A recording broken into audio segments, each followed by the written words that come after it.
আমি টুম্পা অটোওয়ালি পৌঁছে দেবই টাইমলি।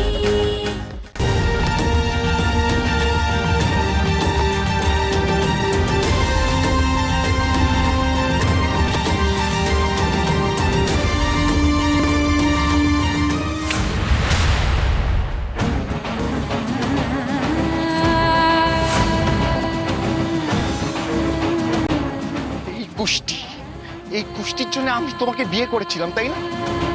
এই কুষ্টির জন্য তুমি আমার জীবনে এসেছিলে, তাই না?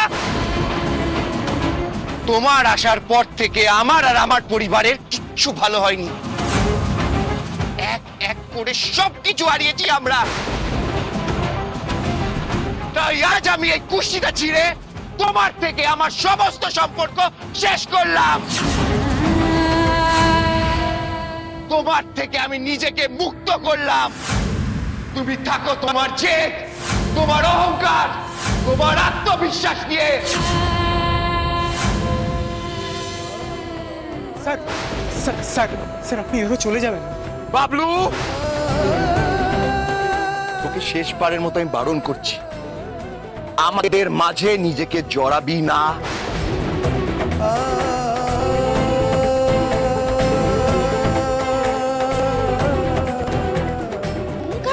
কি তেমা? এই টুম্পা, তোরা তো অহংকার কিসের রে? পড়ে থাকবি তো সেই বাপের বাড়িতে, লজ্জা করে না? আবির বাবু, আমার যে সবচেয়ে বেশি পাশে দরকার ছিল আপনাকে, কিন্তু কিন্তু আপনি আজ সবকিছু এভাবে শেষ করে দিয়ে চলে গেলেন। আমি যে একা কিছুই করে উঠতে পারবো না আবির বাবু। দেখেছো, এত লোক এত কথা বলে যাচ্ছে, তো মেয়ের মুখে একটু কথা নেই। দেমাক দেমাক। তোমরা থামবে? টুম্পাদি, টুম্পাদি, টুম্পাদি, ঢং দেখো না। টুম্পা দাঁড়া, তোকে এরকম লাগছে কেন? তোর কি হয়েছে? ওই ব্যাগটাতে কি ছিল? টুম্পা, টুম্পা যাস না, শোন, দাঁড়া টুম্পা।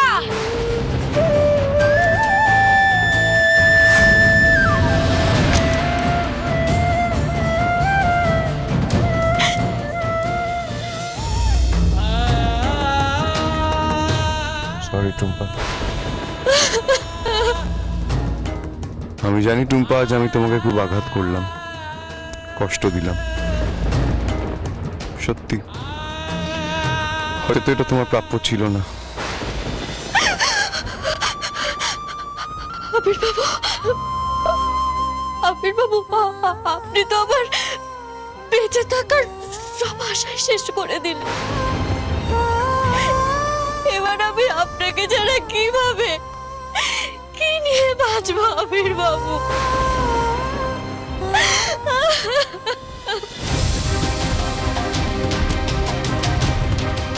হে বাবলু, তুই তো ওর সাথে ছিলিস, তুই বল না রে, কি হয়েছে? আমি ঠিক জানি না ও কিছু। এই, জানিস না মানে? আমি জানি তুই জানিস, বল কি হয়েছে, তাড়াতাড়ি বল। আসলে আজকে আবির স্যার এসেছে।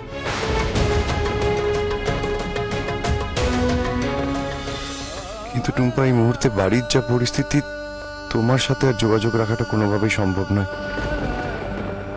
হয়তো যোগাযোগ রাখাটা ঠিকও হবে না, কিন্তু তোমার তো থেমে থাকলে চলবে না টুম্পা, তোমাকে তো এগিয়ে যেতে হবেই। আমি তোমার থেকে দূরে সরে গেলে তুমি হয়তো খুব কষ্ট পাবে, কিন্তু আমার এই দূরে সরে যাওয়াটাই কোথাও তোমার ঘুরে দাঁড়ানোর শক্তি যোগাবে। টুম্পা, আমি তোমাকে খুব ভালোবাসি। আমি চাই তুমি স্বাভাবিক জীবনে ফিরে আসো, সবার সামনে মাথা উঁচু করে বাঁচো, নিজেকে নির্দোষ প্রমাণ করার জন্য তুমি একা লড়ো। আমি পাশে থাকলে হয়তো তুমি সবসময় আমার সাহায্যের আশা করবে, আমাকে পাশে পাওয়ার আশা করবে, কিন্তু আমি চাই তুমি সবটা সবটা একা করো, একা লড়ে সবাইকে প্রমাণ করে দাও যে তুমি নির্দোষ। আমি থাকবো, আমি সব সময় তোমার পাশে থাকবো, আমি অজান্তে তোমার ঢাল হয়ে দাঁড়াবো। সাথে যেন এবার সবকিছু ভালো হয়, আর যেন কোনো খারাপ তোমার আশেপাশে না আসে। টুম্পা, তুমি ভালো থাকলে সব থেকে খুশি আমি হব।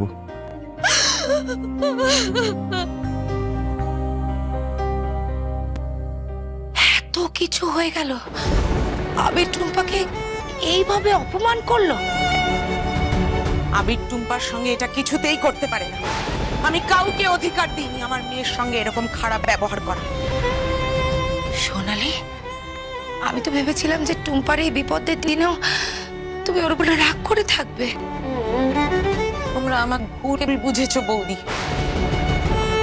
মেয়ে যদি বিপদে পড়ে মা কখনোই মুখ ফিরিয়ে থাকতে পারে না, আর বিশেষ করে মেয়ে যখন সম্পূর্ণভাবে সব দিক থেকে ভেঙে পড়েছে।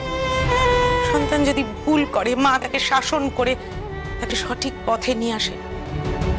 আর সন্তান যদি বিপদে পড়ে এই মাই সব থেকে বড় ঢাল হয়ে তার সামনে দাঁড়ায়।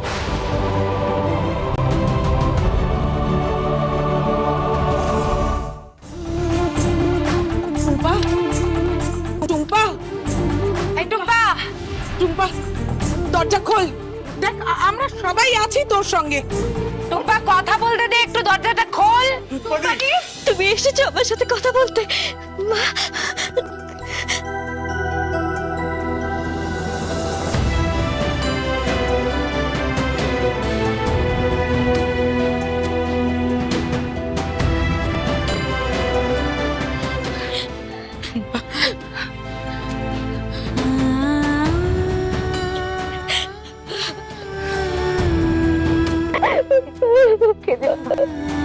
কাঁদলে মন হালকা হয়। আমি আর পাচ্ছি না মা, আমি আর পাচ্ছি না। হেরে যাবার মেয়ে নয় টুম্পা, তুই তো আমার লড়াকু মেয়ে।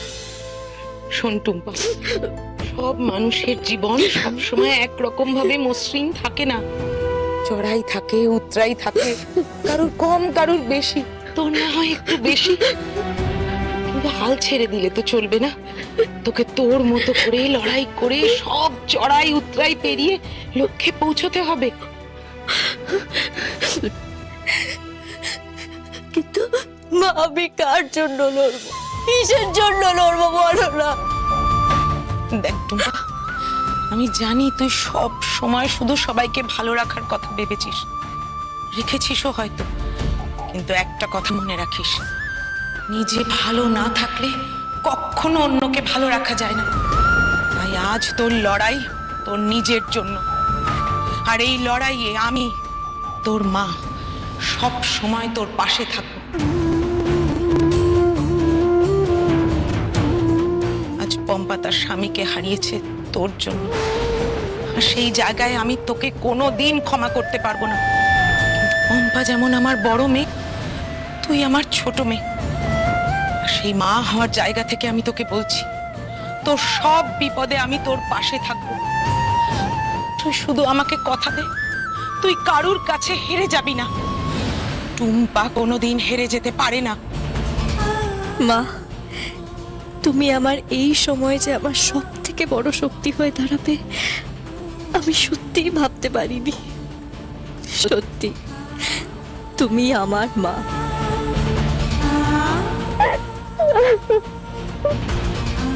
এবার টুম্পা ঠিক ঘুরে দাঁড়াবে।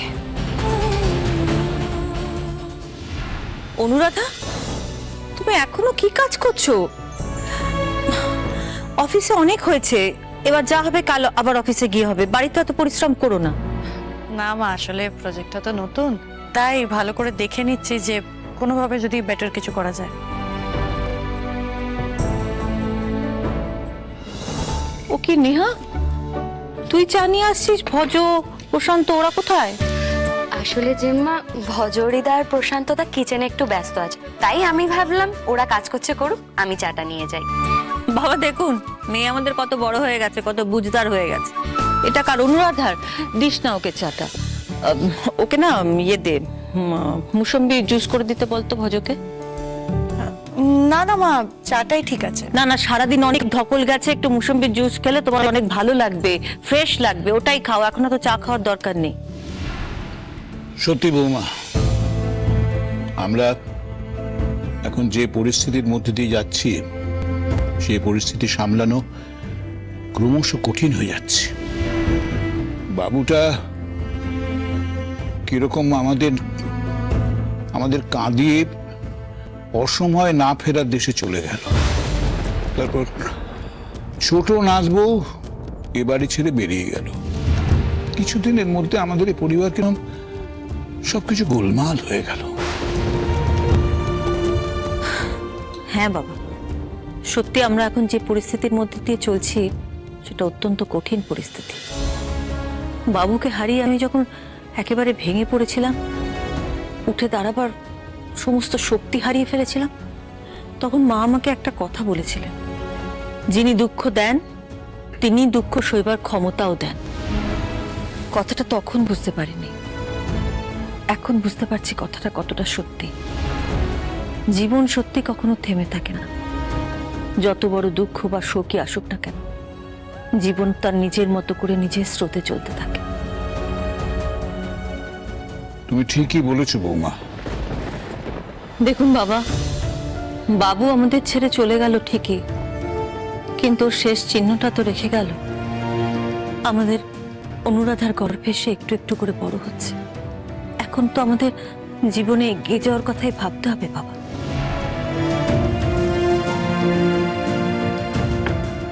Thank you. খেয়ে নাও জুসটা, ফ্রেশ লাগবে।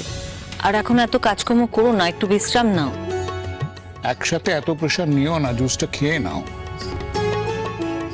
হ্যাঁ বাবা, আজ প্রথম দিন অফিসে গিয়ে অনুরাধ প্রজেক্টটাকে যেভাবে হ্যান্ডেল করলো, আর এই প্রজেক্টটার বেটারমেন্টের জন্য বেশ ভালো ভালো কতগুলো সাজেশন দিয়েছে। ভালো কাজ করছে ও। ওই তো দাদা চলে এসেছে।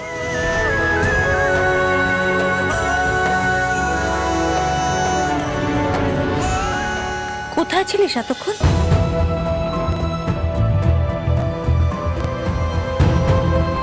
কিরে, তোকে তো আমি কিছু জিজ্ঞেস করছি, শুনতে পাচ্ছিস না? কোথায় গিয়েছিলি? দাদা তুই এরকম চুপচাপ আছিস কেন? জিম্মা তো কিছু বলছে।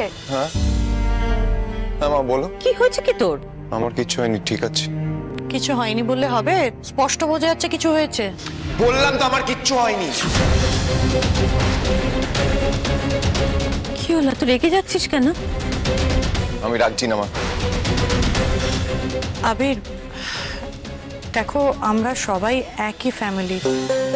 তোমার যদি কোনো প্রবলেম হয়ে থাকে তাহলে আমাদেরকে বলো, আমরা সবাই তো তাহলে সলিউশন বার করতে পারি। তুমি যদি না বলো, আমরা কি করে সলিউশন বার করব বলো? হ্যাঁ, তুমি যদি একদমই বলতে না চাও, তোমার কোনো পার্সোনাল ব্যাপার হয়, তাহলে আমরা কেউ তোমাকে ফোর্স করব না। মা ও বড় হয়েছে, ওরও তো পার্সোনাল লাইফ বলে কিছু আছে বলুন। আমার পার্সোনাল বলে কিচ্ছু নেই। আমার সবটাই এই পরিবারের সবার কাছে পরিষ্কার। তোমরা জানতে চাইছো না আমার কি হয়েছে? তাহলে শোনো, আজ আমি টুম্পার সঙ্গে দেখা করে সমস্ত সম্পর্ক সারা জীবনের মতো শেষ করে দিয়েছি।